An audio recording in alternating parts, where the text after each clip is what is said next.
What's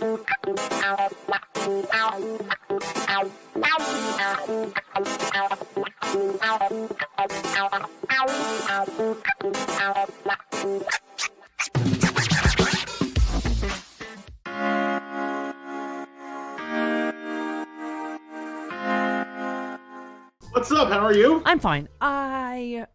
Okay. You are. She's a little hysterical. That's I'm a what little it is. hysterical. Yeah.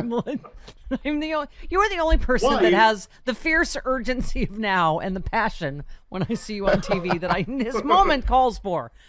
It is, Ellie.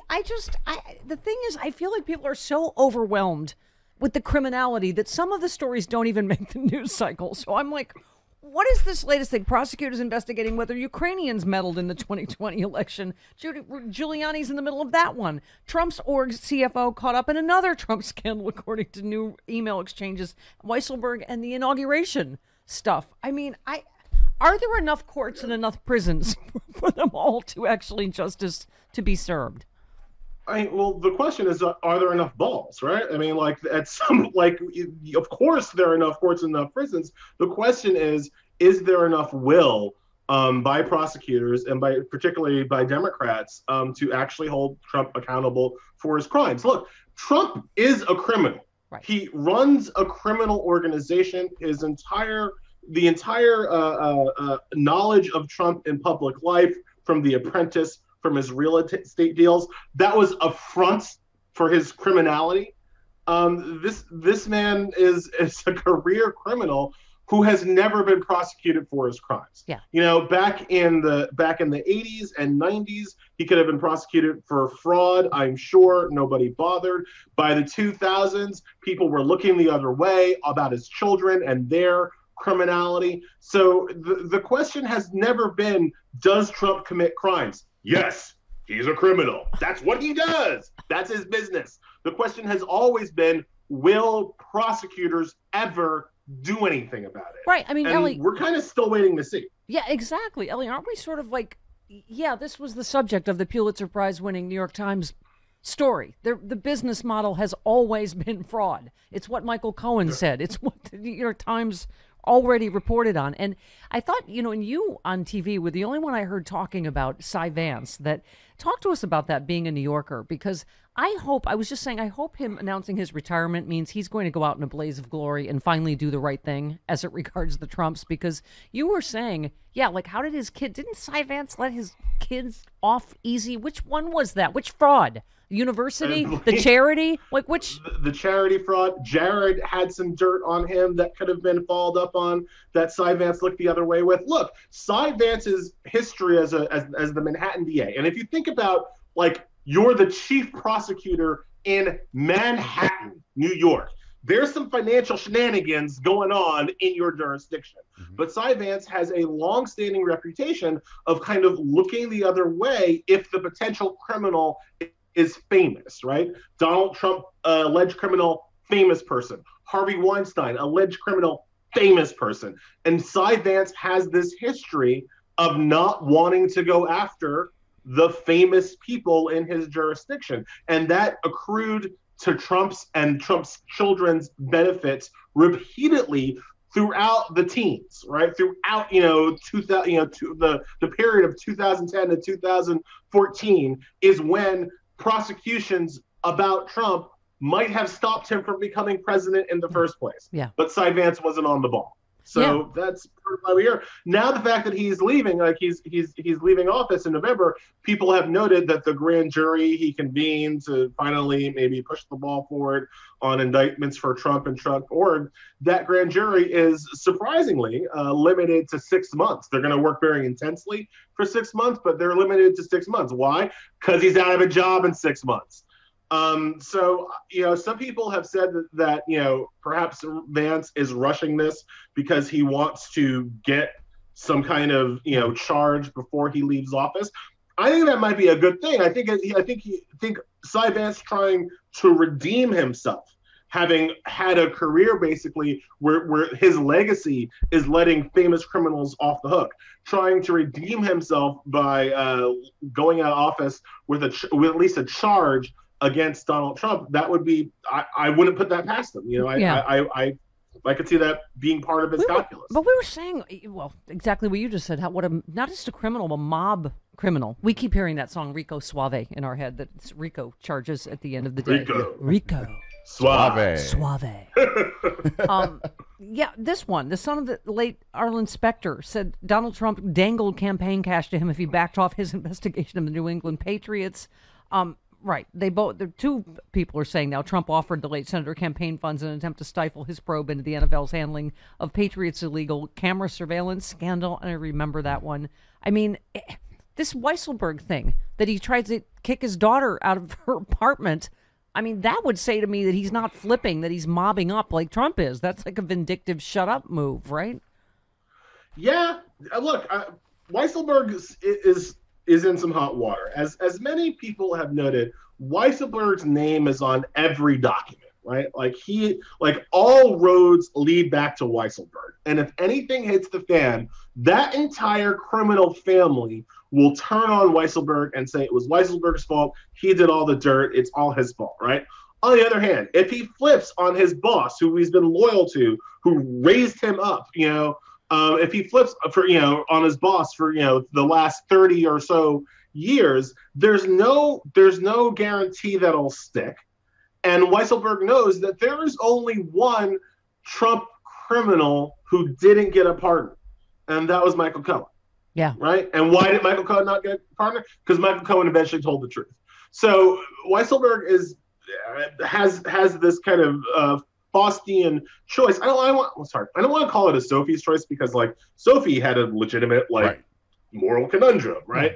Alan Weisselberg has the conundrum of he could do the right thing or the wrong thing. Yes, exactly. Pretty simple, right? So talk to us about. But it's hard for him to figure out how to do the right thing. Talk to us about this.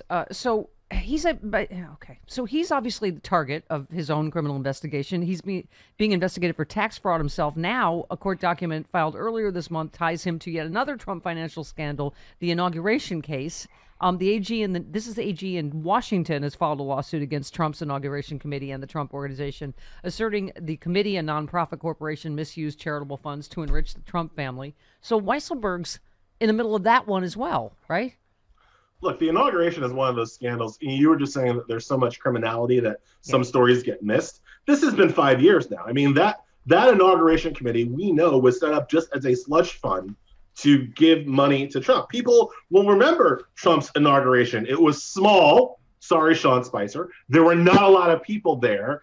I forget who the entertainment was. Was it Ted Nugent? I mean, like, they couldn't get any real entertainment for that. I mean, remember Obama's inauguration had like Aretha Franklin, and so we remember how like low rent, low class, and pathetic Trump's inauguration was. But it was like the richest inauguration committee in history, right? Like double. Where did Obama's. all the money go? Yeah.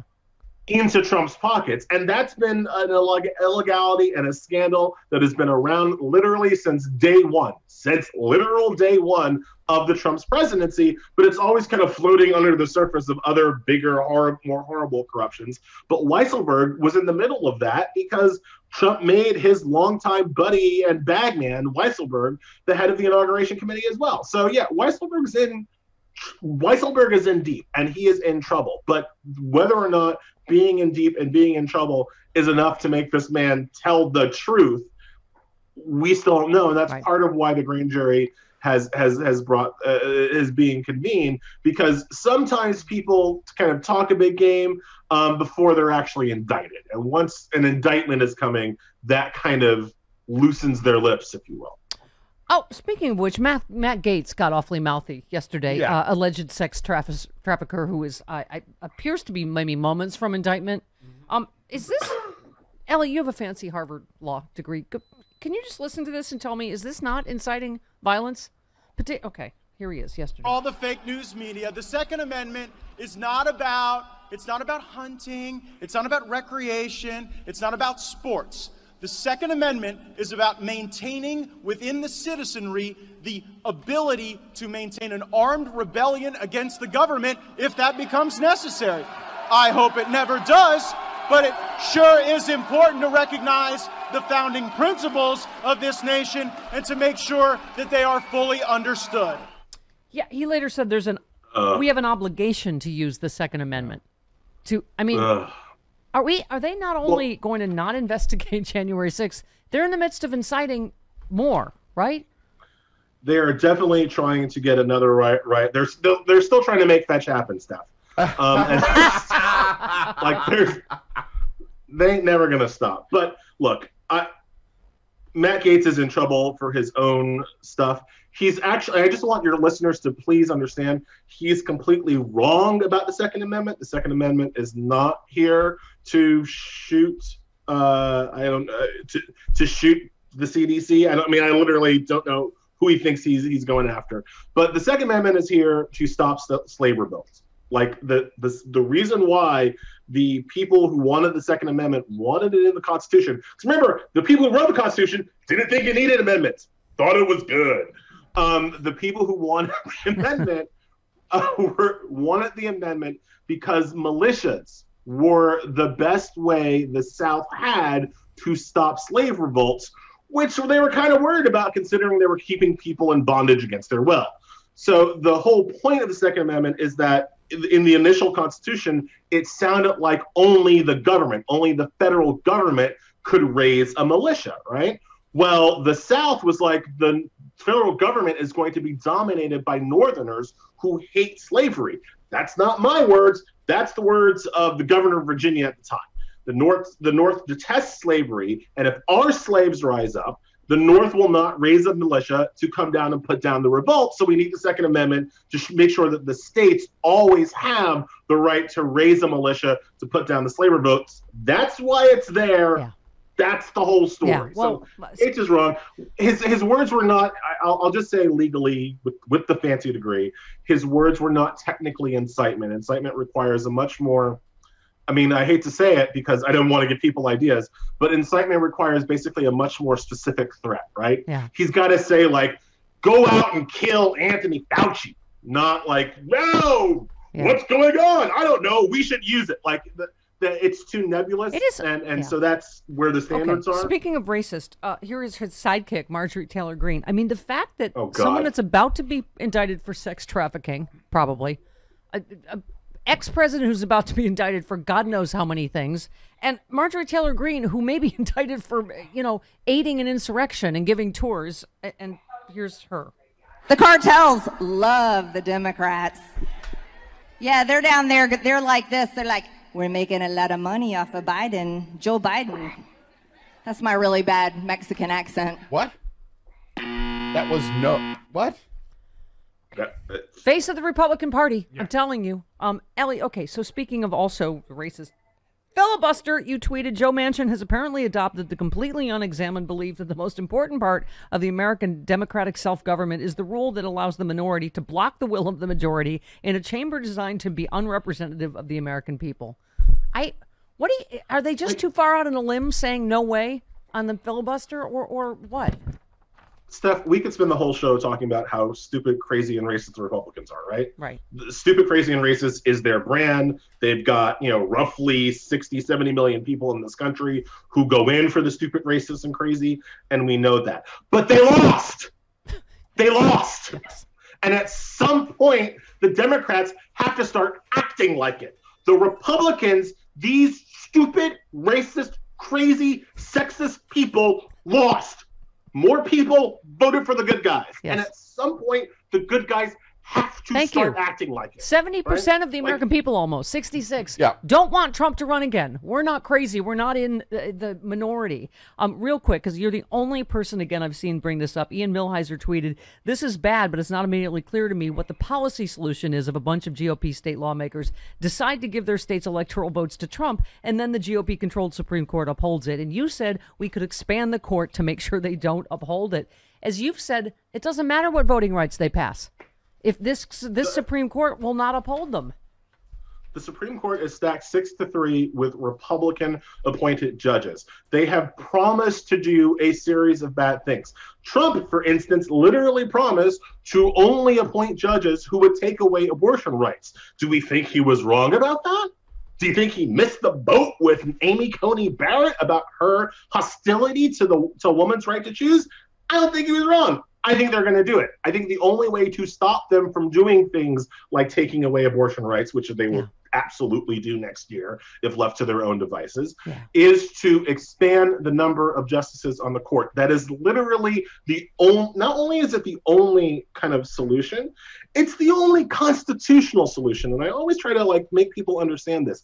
Expanding the court is the easiest thing to do within the current structure of the Constitution. Everything else you want to do, term limits, or blah, blah, blah, you're talking about constitutional amendments, you're talking about untested constitutional theories. Expanding the court, we've done it 6, 7, 8 times in our history. All it is a bill passed by Congress, passed by the Senate, which we can break the filibuster because the filibuster's not in the Constitution either, signed by the president, and bam, you put on 10, or I would argue 20 justices who will all support voting rights and women's rights, and you're done. And you're done. You're done with this list.